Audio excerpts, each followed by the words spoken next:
Hey y'all, I'm Christine. You are watching Crafty Southern Home. If you are interested in seeing how I flip this cute little rocker into this very magical fairy tale looking little flip here, stay tuned. Thank you for watching. Y'all are amazing.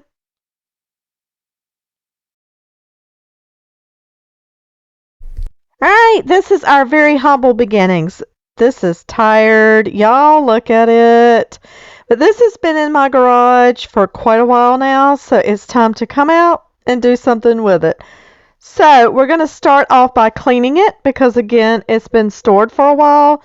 I'm just using Windex, but you could use whatever you want to. And yes, I'm going to clean it before I sand it, but I just want to get the grease off, the dirt off, and make sure you flip your furniture over because there were little egg pockets or whatever you want to call them all up underneath. So y'all just make sure you clean it good.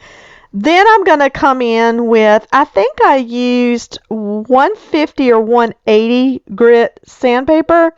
So I'm just going to use my little palm sander, and I'm not looking to totally strip it.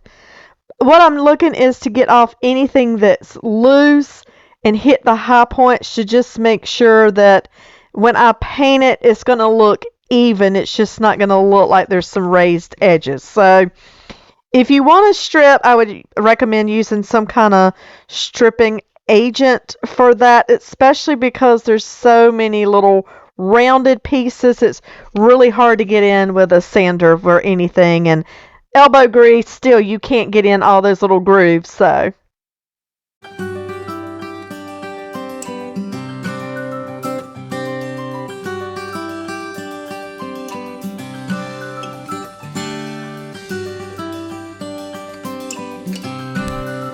and of course, after you sand, you're just going to have to wipe it back down again, but that's easy.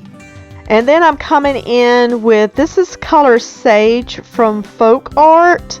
And I'm coming in with a large chippy brush because I want to cover a lot of territory to begin with. So, and I didn't have anything put the paint on. I'm just pouring it either directly on the brush or directly on the chair, and that worked fine. But I want to cover a large area, like I said, for my first coat. But just make sure, especially again with these rounded edges, that once you paint one side, you're going to have to kind of go around to the edges and make sure for your drips, because your paint's going to run. Now, the good thing about chalk paint is it is a heavier paint, so it's not going to run as bad. But you just want to make sure that you just covering all the little rounded surfaces to make sure that you don't get any runs, or as little as possible. So I'm going to fully coat it as much as I can with this large chippy brush, and then I'm actually coming in with a small artist brush to get like in between the little chair slats itself, and up underneath there were still some places that I could not reach with the bristles.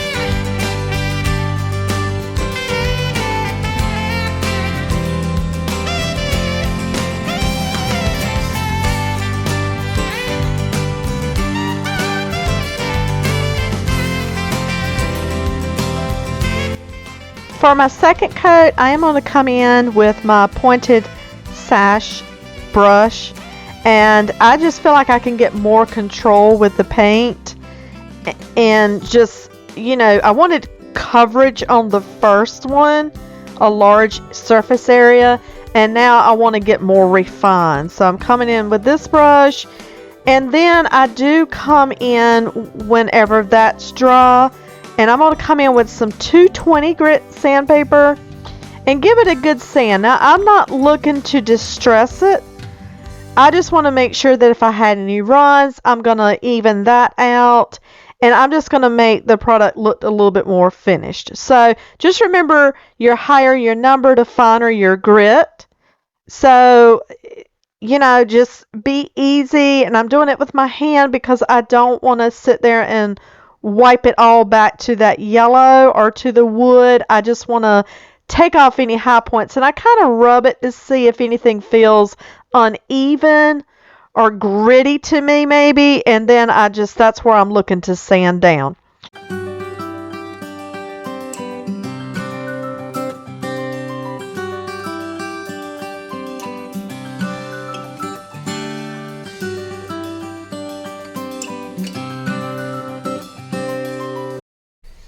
Okay, so mushrooms are the thing, and mushrooms for two children, I think, are just so fairy tale and magical. So I'm going in with my IOD Whispering Willow book, and I'm going to cut out lots of mushrooms out of that, and then I'm coming in with my fairy tale florals. How appropriate is that? And then I found these two borders, and then I had a piece of it. So thank goodness I had the piece. So the borders, I had 3 slats on the back, and the borders, I only had 2 of those. But once I cut off the excess, kind of measured it, and then I used that little piece that I had left, you cannot tell that I pieced it together. It worked perfect. So I'm going to use those floral borders on the back of the chair, and then I'm going to do the mushrooms on the seating part itself, the seat of the chair. Now just use your little transfer tool. I have found that with anything a little bit larger, I kind of go over all of it to begin with, and then I'm going to come back to one corner and start. And if you take your finger under that carrier sheet and just kind of help work that along, it just seems to release so much better for me. And then if anything doesn't go down, if it doesn't come off that carrier sheet, just lay that back down and rub back over it. It'll come off perfect, I promise. The main thing with your transfers is make sure that your paint is completely dry. And I don't usually seal mine before I put the transfers on, and I usually don't have a problem as long as I'm not too impatient about the paint fully drying. So now my little mushrooms, I kind of needed to layer them.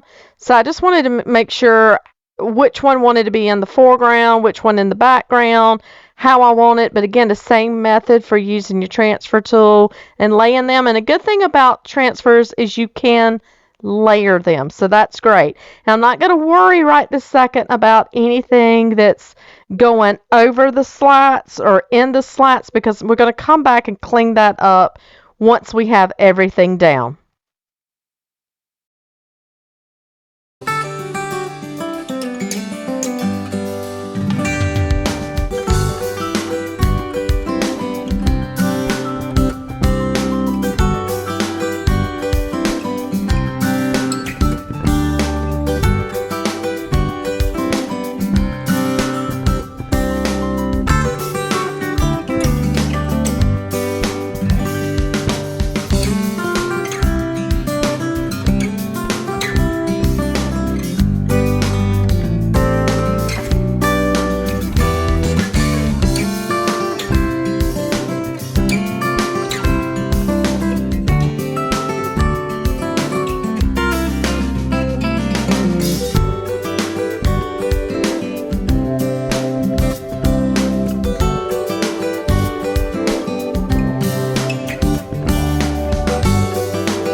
I love the mushrooms, but when I looked at it, it just needed something else.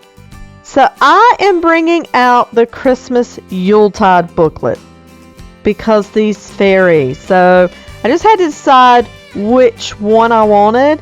And then I'm going to layer her on top of some of those mushrooms. Y'all, these fairies are gorgeous. So don't just think that your seasonal transfers are strictly for that season.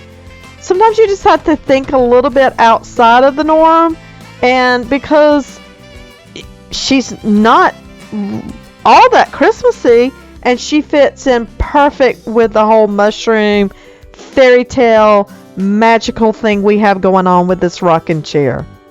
Let me know what you think of this decision.